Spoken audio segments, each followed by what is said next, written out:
ఇది రాతికోట. యమపాశం అని పిలువబడే ఆంధ్ర సెంట్రల్ జైలు. ఇండియాలోకెల్లా నోనో ఆసియాలోకెల్లా ఇది అతి పటిష్టమైన జైలు. ఎన్ని ప్రయత్నాలు చేసినా నేరస్తుడు ఇందులో నుంచి తప్పించుకోవటం అసాధ్యం. ఐసి యమపాశ నుంచి ఎవడూ ఎలా తప్పించుకోలేడో ఇది అంతే అన్నమాట. ఎస్, నగరానికి దూరంగా ఎత్తైన కొండ మీద ఉంది. ఒక పక్క భయంకరమైన లోయ, మరొక పక్క ఎత్తైన గోడలు, కరెంట్ ఫెన్సింగ్, కట్టుదిట్టమైన కాపలాలు. It is impossible to escape from this jail. Even then there are so many complications. సాధారణంగా ఈ జైలుకి సూపరింట్ గా రావాలంటే ఎవరైనా సరే వెనుకంజ వేస్తారు. అలాంటిది కావాలనే మీరు ఈ జైలుకి సూపరింట్ గా వస్తున్నారంటే మిమ్మల్ని అభినందించి తీరాలి.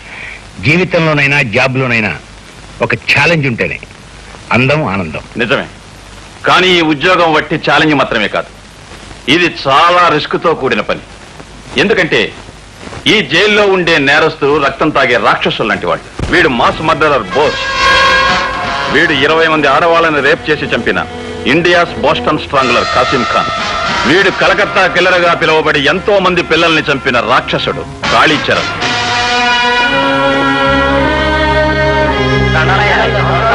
Good morning sir. Good morning.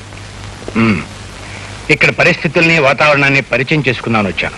Please come sir, I will accompany you. ఏమిటి పరమేశ్వరరావు, జ్వరం వచ్చి ఎండలో పడుకునేదేమిటి? అమ్మా, నీకు జ్వరం పూర్తిగా తగ్గిపోయిందయ్యా. తగ్గిపోయిందనని అన్నం తెచ్చుకు తినేవు. నిన్నట్లానే పాలు రొట్టి తెచ్చుకు తిను. పో లోపల పో.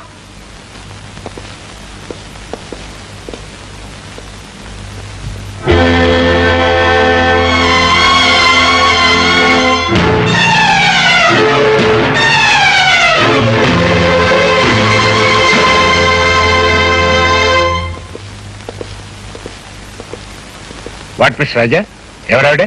ఈ రాక్షసు లాంటి మనుషుల మధ్య ఆవిడకేం పని? ఆవిడికి జైలుతో 20 ఏళ్ల అనుబంధం ఉంది సార్. బాధల్లో ఉన్న మనుషులంటే చాలా జాలి. కన్న తల్లిలా ఖైదీల కష్ట సుఖాలు కనుక్కుంటూ ఉంటుంది.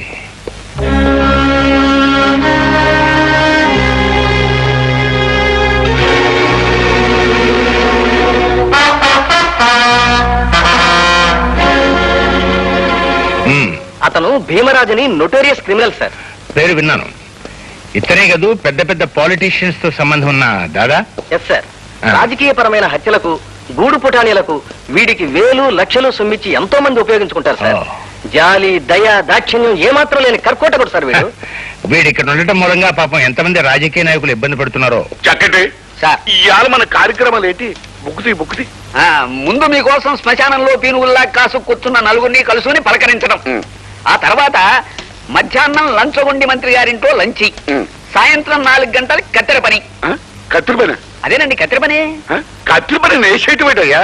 నేనేమన్నా మంగళం అనుకున్నావా, లేకపోతే జేబులు కత్తిరించడం అనుకున్నావా? అదేం కాదండి, రిబ్బన్ కత్తిరింపు. హనుమాన్ జంక్షన్ లో బార్ ఓపెనింగ్. మరి అలా చెప్పాడు వచ్చు కదటయ్యా. అసహ్యంగా కత్తిరి పని అంత పెట్టి తర్వాత సాయంత్రం 6 గంటలకి తాపీ పని. అదేనండి అనాథ శరణాలయం పునాది రాయి మీద ఇంత సిమెంట్ కొట్టడం. ఇదిగో నలుగురు ఉండగా కత్తిరి పని తాపీ పని కదయ్యా, బాగోదు. అలాగే పద పద. అలాగే.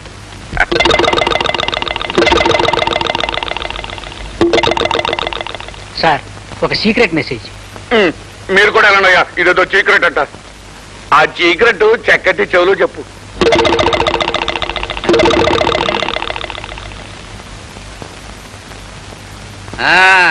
అయ్యా, మనం జైల్లో మనం జైలు ఏంటి?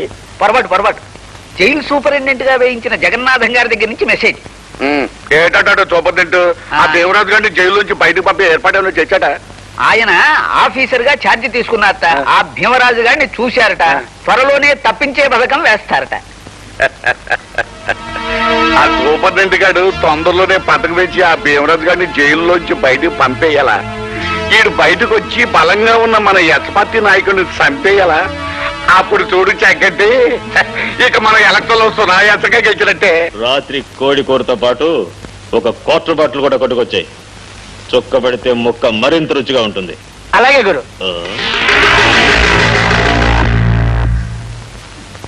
నీకు నీవారు లేరు, నాకు నా వారు లేరు. లలలా చల్ మోహన రంగా. రాయ్, అగ్గి పెట్టుందా? ఎవ్వరా? ఇచ్చింది చాలా, ఇంకా ఏమైనా కావాలా?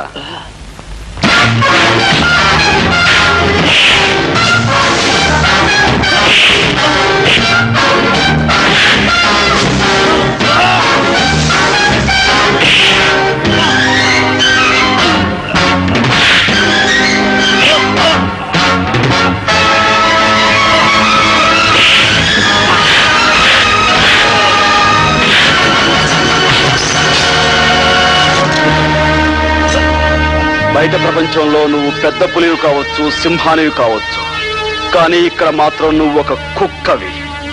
పొరపాటుగాను పొగరుగాను ప్రవర్తించావంటే నీ రక్తం కళ్ళ చూస్తాను. జాగ్రత్త.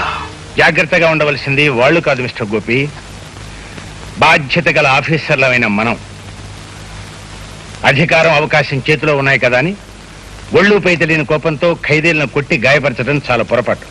అతను పొగరుగాను పొరపాటుగాను ప్రవర్తిస్తే నోరు మూసుకుని కూర్చోమంటారా? రూల్స్ ప్రకారం పై అధికారులకు రిపోర్ట్ ఇవ్వాలి. సార్, మీ తల్లిని గాని మీ చెల్లిని గాని ఎవరైనా మీ కళ్ళ ముందే అవమానపరిస్తే ఆగి రూల్స్ ప్రకారం కంప్లైంట్ ఇస్తారా, లేక అక్కడికక్కడే అతనికి బుద్ధి చెప్తారా? ఏమిటి నువ్వు అనేది? అవును సార్, తల్లిని చెల్లిని ఎవరో పరాయవాడు మాట అంటే నోరు మూసుకుని ఊరుకునేవాడు పౌరుషం ఉన్న మగాడు కాదు. అంటే ఆ శారదమ్మ మా అమ్మ. నేను నీకు అమ్మని గనక నువ్వు నన్ను గౌరవంగా అభిమానంగా చూస్తున్నావని అందరూ అలాగే చూడాలని ఎక్కడుందిరా? అదే మాటమ్మా, నువ్వు నన్ను ఎలా చూసుకుంటున్నావో ఆ జైల్లో ఉన్న ప్రతి దొంగ విధంని అలాగే చూసుకుంటున్నావు కదా. అయినా వాళ్ళకి మంచి మర్యాద. ఇదిగో, నువ్వు అసలు ఏం పని చేయకు, అలా పెట్టు.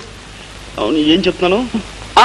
ఎప్పుడో నా చిన్నప్పుడు ఏదో పని చేసావంటే అర్థం ఉంది. ఇప్పుడు నేను ఇంత పెద్ద ఆఫీసర్ అయ్యాను కదా, ఇప్పుడు కూడా ఆ జైల్లో ఉన్న దొంగ విధాల గురించి నీకు అలవాటు లేని పని ఎందుకురా?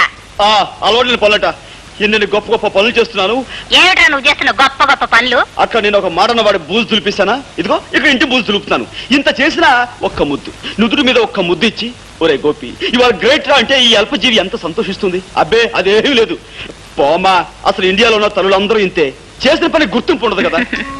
ఒరే నాన్న, నిజంగా నువ్వేదైనా గొప్ప పని చేసి నేను తలెత్తి చూడాల్సినంత ఎత్తికి ఎదిగిపోయిన రోజున నువ్వు అడగక్కర్లేదురా. ముద్దైనా దీవెనైనా నేనే ఇస్తాను. సరే, చూస్తూ ఉండు. నువ్వు మెచ్చి ముద్దిచ్చేంత ఘనకార్యం తొందరలోనే చేసి చూపిస్తాను. మా బాబాయ్ గారి ఇంట్లో నేను చూసిన డర్టీ హరి పిక్చర్ కాస్త బ్రహ్మాండంగా ఉంది.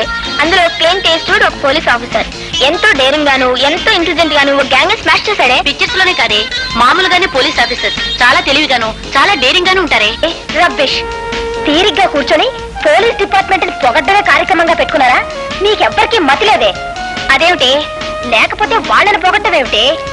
సినిమాల్లోనూ నావల్స్ లోనూ వాళ్ళు ఒకేసారి డజన్ మందిని పచ్చట్లాడించేస్తారు కదా అని నిజ జీవితంలో కూడా పోలీస్ ఆఫీసర్లు పెద్ద హీరోలు అనుకుంటున్నావా?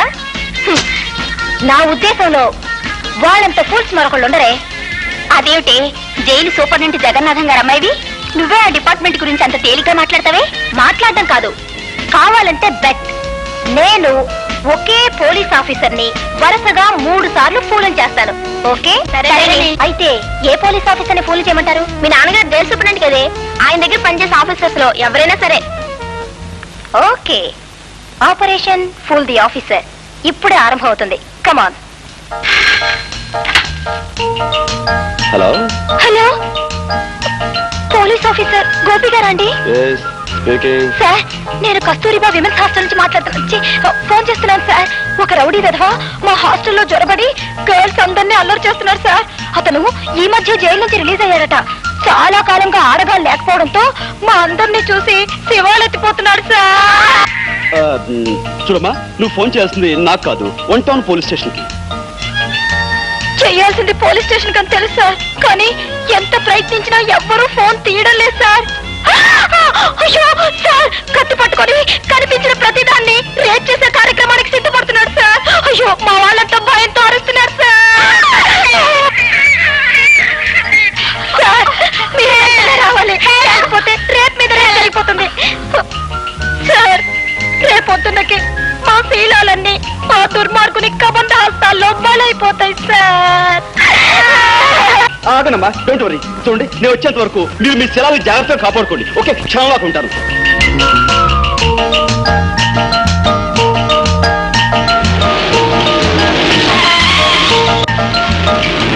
సార్, మీరేనా police officer? Yes, I'm Officer Gopi. అమ్మయ్య. Where is that bloody rapist? అదిగో అటువైపు పరిగెత్తాడు.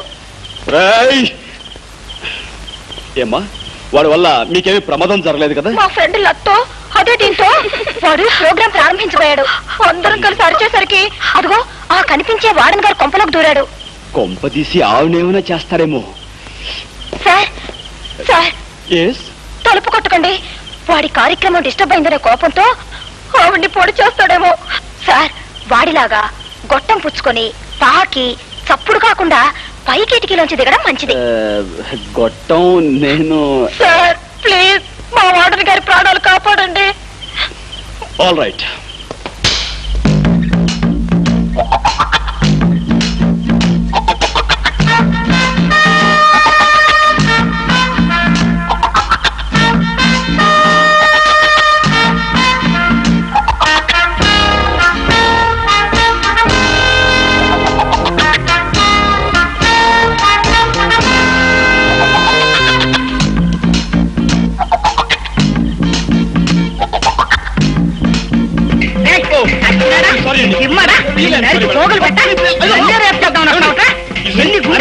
Police officer.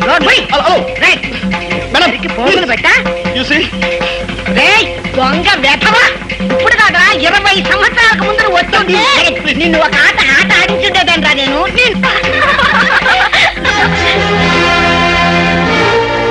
ఏం సార్ వాడు మిమ్మల్ని కూడా రేప్ చేశాడా? Shut up. నా డ్యూటీ కాకపోయినా ఏదో ఆడపిల్లలు ప్రమాదంలో ఉన్నారని ఫోన్ చేస్తే వెంటనే వచ్చాను. చూసి ఒక పోలీస్ ఆఫీసర్ తో ఈ విధంగా వేళకోళం ఆడటం మంచిది కాదు. It's very bad on your part.